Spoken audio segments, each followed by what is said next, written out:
número 8, número 13, ele está dizendo ali que ele está preso em algemas. As algemas que o apóstolo Paulo usava eram algemas que, quando o preso ele era colocado na prisão ou ele era vigiado, essas algemas elas eram entrelaçadas nas canelas dele, nas pernas, juntamente com as pernas do soldado. Ou seja, para onde quer que ele tentasse ir, o soldado sabia que ele estava tentando se movimentar. Ele era preso num certo espaço do soldado, o soldado ficava vigilante além dele, ficava com as correntes na perna do soldado, também na perna do preso. Ou seja, o apóstolo Paulo ele foi preso e as suas cadeias, quando ele participava, eram preso aos soldados ou aos pretorianos, que eram chamados assim a guarda romana. Mas sabemos disso, o apóstolo Paulo ele nunca deixou de escrever, se comunicar com a igreja a qual ele tinha fundado. O apóstolo Paulo ele fundou uma igreja em Éfeso, na cidade de Éfeso. O apóstolo Paulo fundou a igreja na cidade de Colossos. O apóstolo Paulo fundou a igreja na cidade de Filipenses. E assim, as demais cartas do apóstolo Paulo, elas eram direcionadas a comunidades, a cidades onde estava sendo ali vivenciada ou ali estava sendo cultuado a Deus através de uma igreja a qual o apóstolo Paulo tinha fundado.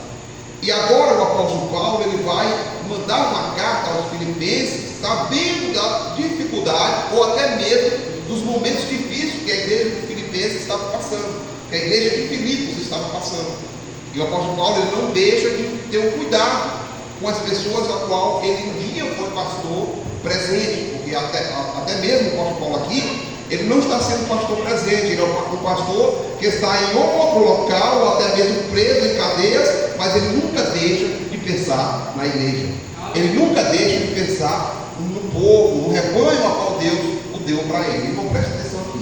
Aqui é espiritual, as coisas de Deus é espiritual. E o apóstolo Paulo agora ele está falando com a comunidade que está em Filipos, ali na cidade de Filipos, para que as pessoas sejam mais vigilantes, até mesmo sejam mais, se humilhem mais, porque ele mostra esse povo, esta comunidade, que o próprio Jesus, sendo rei, ele desceu, se fez servo como os homens para morrer no lugar de luta.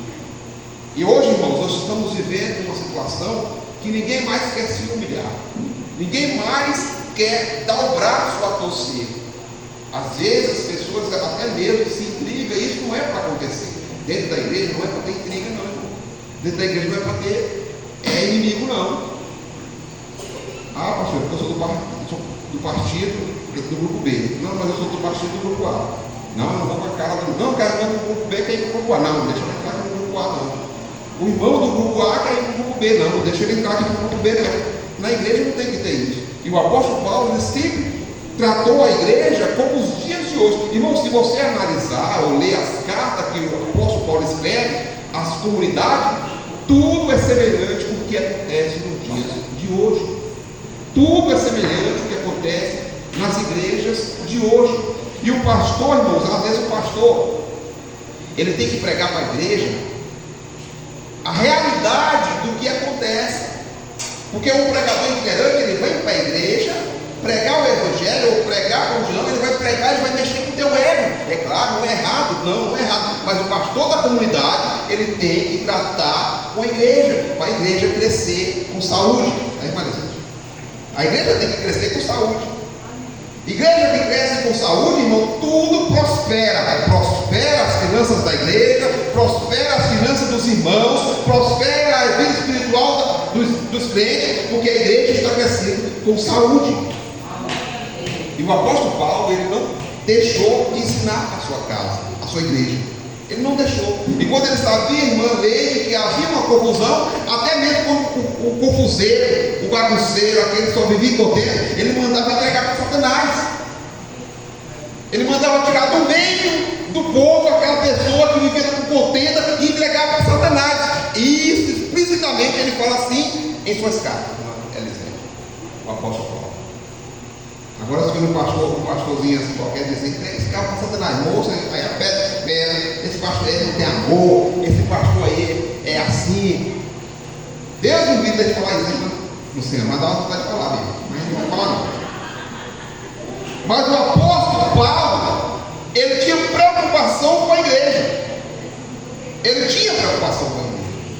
Por causa de preocupação, ele escrevia nas cadeias. Irmão, imagine só uma pessoa presa, mas ele está preocupado com o que está lá fora.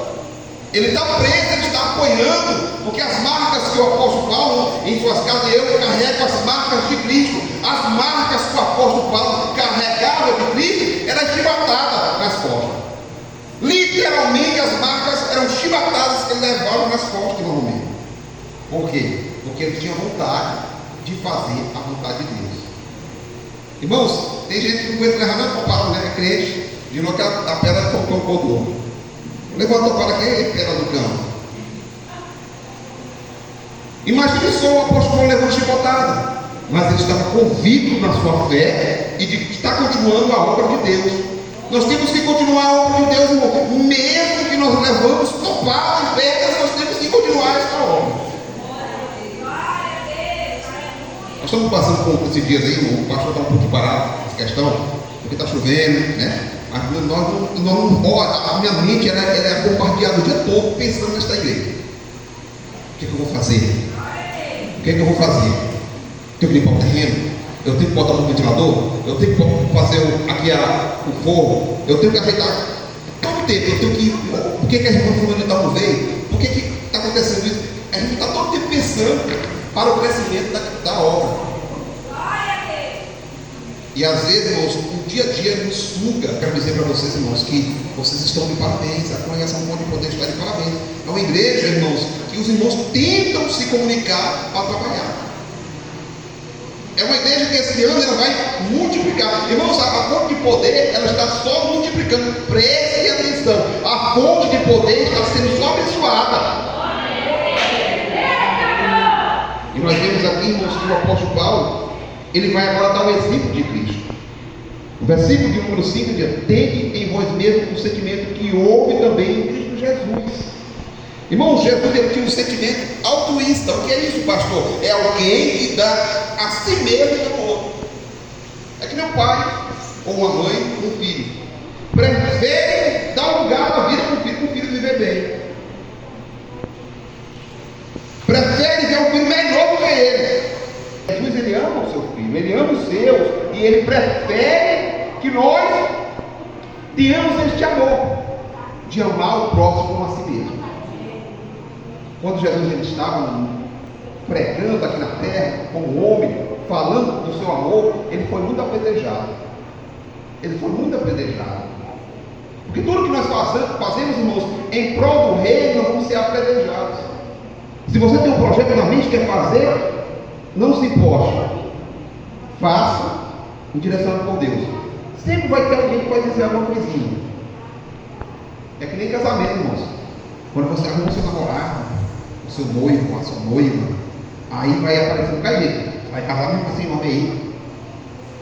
Homem é feio, moço. Tu merece coisa melhor. Eu conheci uma irmã, conheci essa história de irmãs que elas, toda a namorada que arrumava, ela ia perguntar a opinião com as amigas. As amigas, não, aí é feio, pobre velho.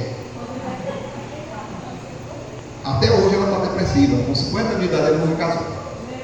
Porque os que ela arrumou, ela foi ouvir a opinião das amigas. Irmão, a tua amiga não vai morar contigo não, casa com o homem. Porque Jesus, irmãos, ele quer que você multiplique nessa terra. Que a sua geração, o seu sangue, ele fica aqui para ela ter descendência. Ele quer. E nós voltamos aqui para o texto, nós sabemos que o amor de Cristo é de tal maneira que ele deu a si mesmo por amor de nós.